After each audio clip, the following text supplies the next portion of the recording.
I'm in China, but it certainly feels like I'm in Great Britain.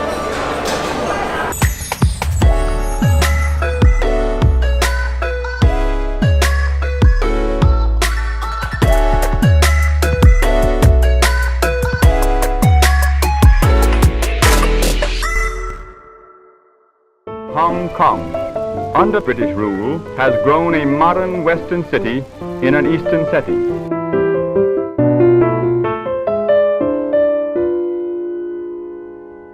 And right in the center of downtown Hong Kong are the British Cricket Club grounds. Cricket has been played on these grounds since 1880.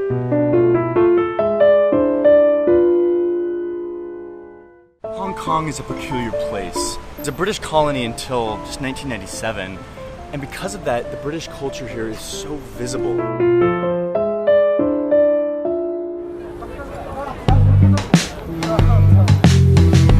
This ferry was set up by the British in 1888. Day and night, the five-star ferry comes and goes, providing cross-harbor transportation. These trams were brought over by the British in the early 1900s. If you go to London, you'll see double-decker buses that actually look exactly like the buses here. You notice what side of the road they're driving on? So many of the street names, road names, are British. The famous Happy Valley racetrack, reputedly the most beautiful in the East. Come on! Rolling through this park, and I stumbled upon a legit bowling green. A place where they play bowls. Old British sport. That is just right here in the middle of Hong Kong. The British brought good administration and a gracious way of living, typified by these homes and apartments on Victoria Peak. Around the late 1600s or early 1700s, Britain started trading with China. China had all sorts of stuff that the West wanted. Porcelain, silk. But there was one thing that Britain loved more than anything else. The herb called tea.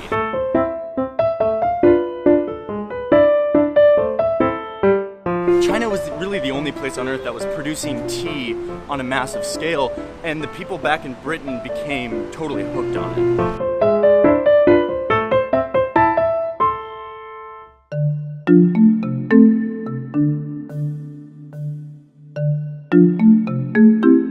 But there was one snag for the British government when it came to the tea trade, which is that the Chinese emperor would only take pure silver bullion, basically coins and like bars of silver, in exchange for tea. That was the deal.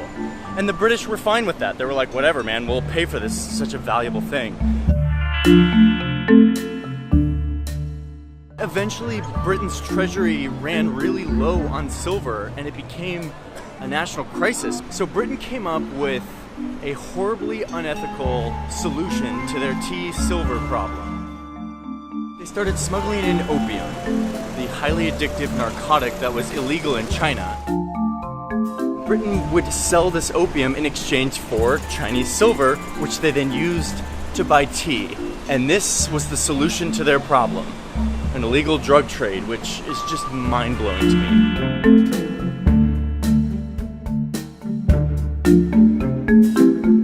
So eventually the Chinese government caught on to this illegal drug trade, and they cracked down. They seized all the opium and threw 20,000 chests of opium into the sea.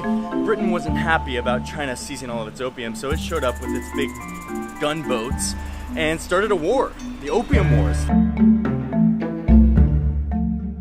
They eventually negotiated a series of peace deals, and a part of those deals was that China was going to give this rocky island that didn't really have many people living on it to Britain. In the text of the treaty, they put that the British will have Hong Kong for 99 years. But the diplomat who negotiated the treaty said later that in his mind, 99 years was, quote, as good as forever, meaning they had no intention of ever giving it back. So Britain's thirst for tea brought them into a war with China that eventually gave them a new colony, Hong Kong, here in Asia. Hong Kong, a British colony, a tourist paradise for duty-free shoppers. China, communist China, lies only a few miles away just across the border.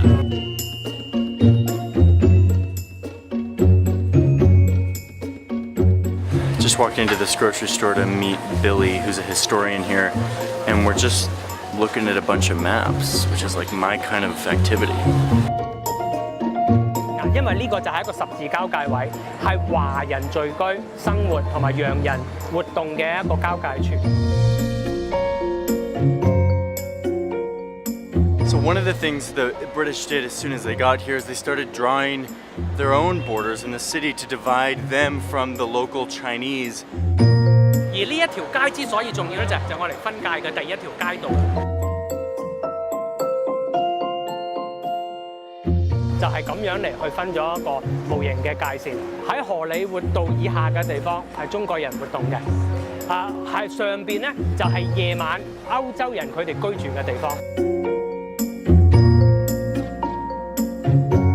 而家嘅情況當然佢唔係一種隔離，但係起碼我哋嘅生活形態其實仍然係有分別。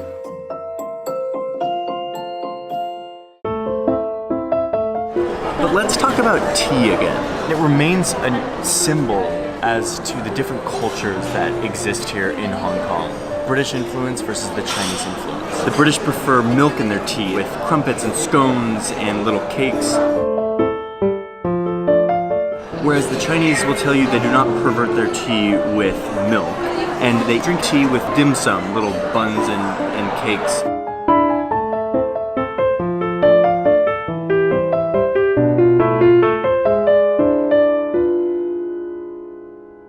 A British tea situation looks very different.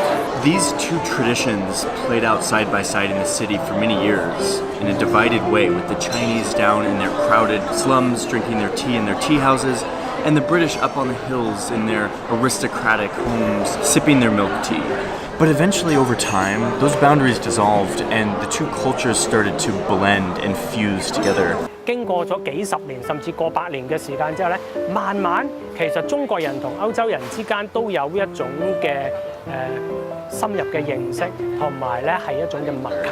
To where today, the tea culture has cropped up that is a perfect fusion of the two.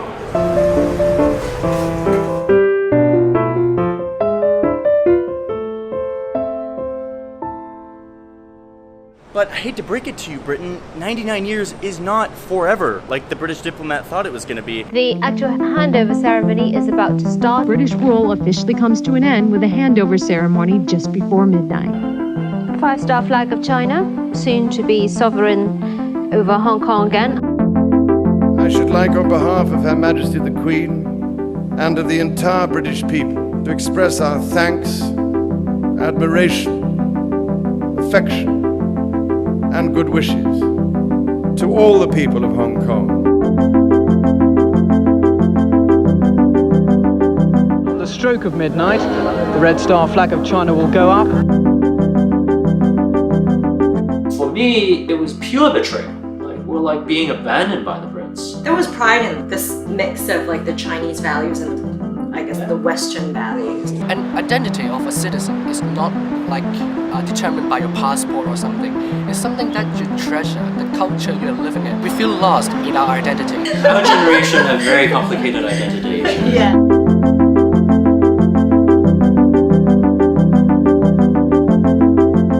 Britain giving Hong Kong back to China is the beginning of a new chapter for this city. And so next week I'm going to explain what happens when China tries to erase this border between Hong Kong and mainland China and how the people here are resisting.